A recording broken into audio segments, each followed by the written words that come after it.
What's up, guys? This is Overtime. I'm Carson and this is Matt.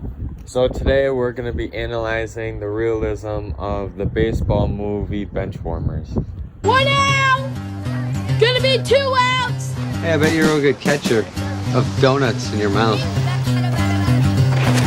Hey!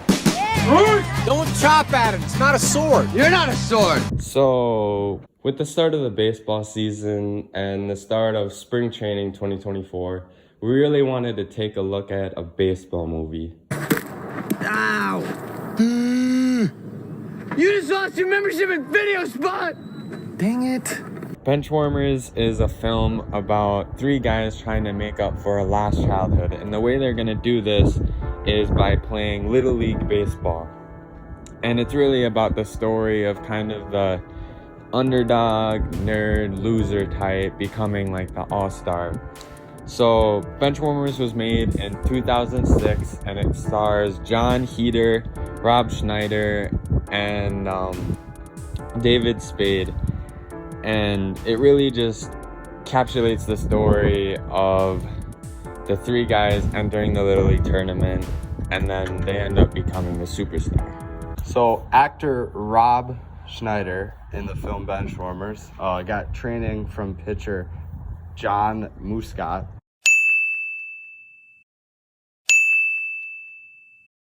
The 1-2, swing and a miss, and he struck him out. Knocks back and deals. Strike 3 call right on the inside. Got plateward. And a bouncing ball right at the second baseman. Handled there by DeJesus. Pitch with a runner going, and a ball hit hard on a hop to the second baseman. Fielded by DeJesus. Hey, mister, we have this field reserved. You and your friend were the ones picking on that kid earlier today. Yeah, so you douchebags have to get off this field. So in this scene we just watched, we see that one of the Little League teams is actually trying to get their practice field, and that the 3 are kind of like almost holding it hostage and not letting them practice. And well, the Little League team is kind of portrayed as like the bad guys trying to kick them out. They're actually in the right. A lot of baseball fields are actually rented out by teams, and if they have a practice scheduled, it is their right to be at the field even if somebody else is there, because a lot of times fields need to be scheduled or rented out and reserved ahead of time instead of just out and walked onto. 6-5.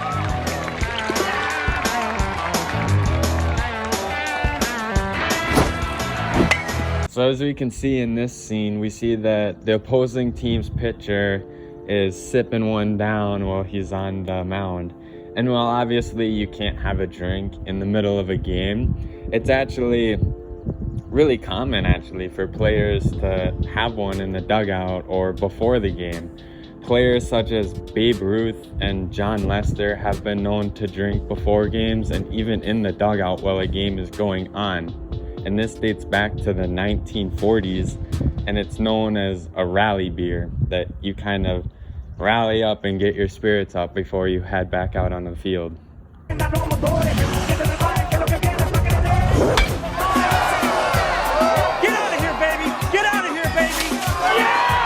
So overall in the film, basically it just wouldn't really make sense and wouldn't be realistic for anybody of their age or caliber to be playing in the Little League series, because Little League series is more for the younger age, and nobody over the age of 18 is in Little League series at all. Oh! That's my Miata! My bad. Kill him! In this clip we see Clark hit foul balls and hit various obstacles and animals.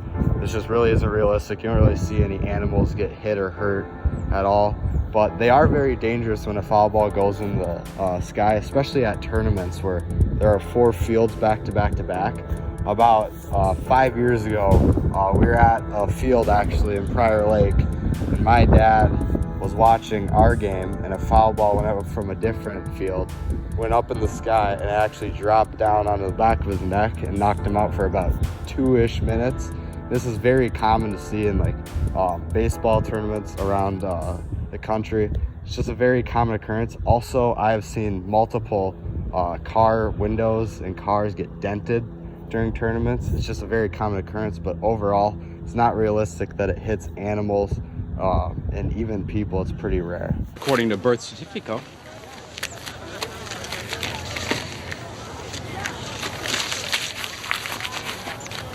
He's got documentation. Play ball!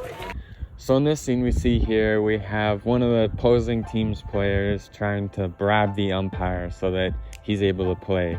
And this is actually a lot more realistic as it might seem at first, because the Little League has gone under a lot of scandals and investigations regarding cheating. And this has gone beyond like the normal baseball rules and has gone to actual illegal activities surrounding the Little League organization. So today we're joined with Nick Kramer, future Brewers star. So thanks for coming on the show, Nick. Thanks for having me. Hey! Come on! Right, two! Right, three! So obviously we can see that his swing is very choppy and it's not really right. So what do you think like a proper swing technique looks like?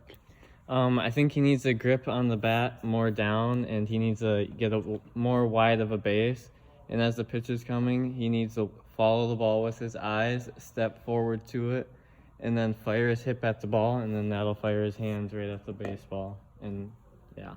Do you think we could see some cuts? Yes.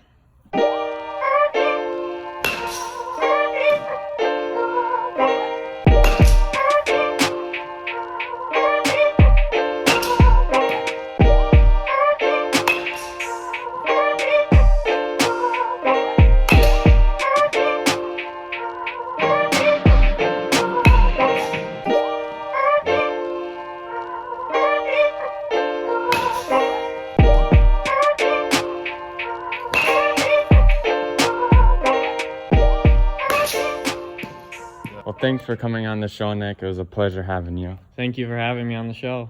And we also wanted to shout out Sam Matteau and his Land of 10,000 Hoopers, where he analyzes Minnesota basketball and the ins and outs of it. You kidding? This is green crayon. Papi! Papi! Silencio, mijo. It's your kid? So the overall positive takeaways of this film is it just really shows, even if you're like kind of down and out and really just like not even part of the main character moment, that you always like will have your upcoming at something in life. It's also a pretty funny movie if you like comedies. Just anything about baseball. It's one of the baseball great movies, so be sure to check it out. So the overall negative takeaways of Benchwarmers is that it's just kind of goofy and just portrays baseball as like not very serious, and nobody takes the rules seriously, when in reality baseball is very strict, and a lot of these things that the group is doing they would not be able to get away with.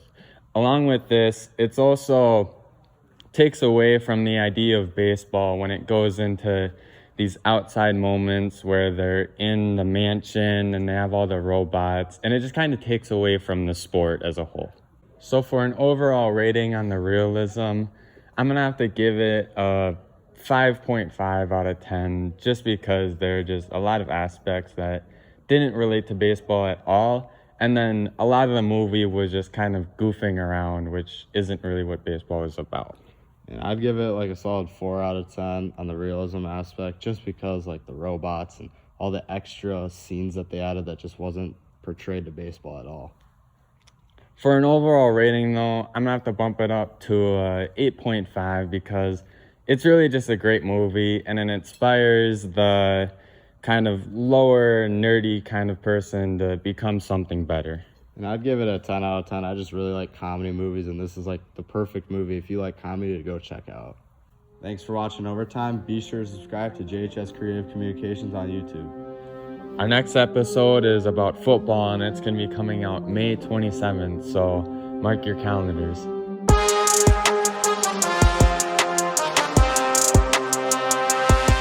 Overtime fans, we want to know your opinion.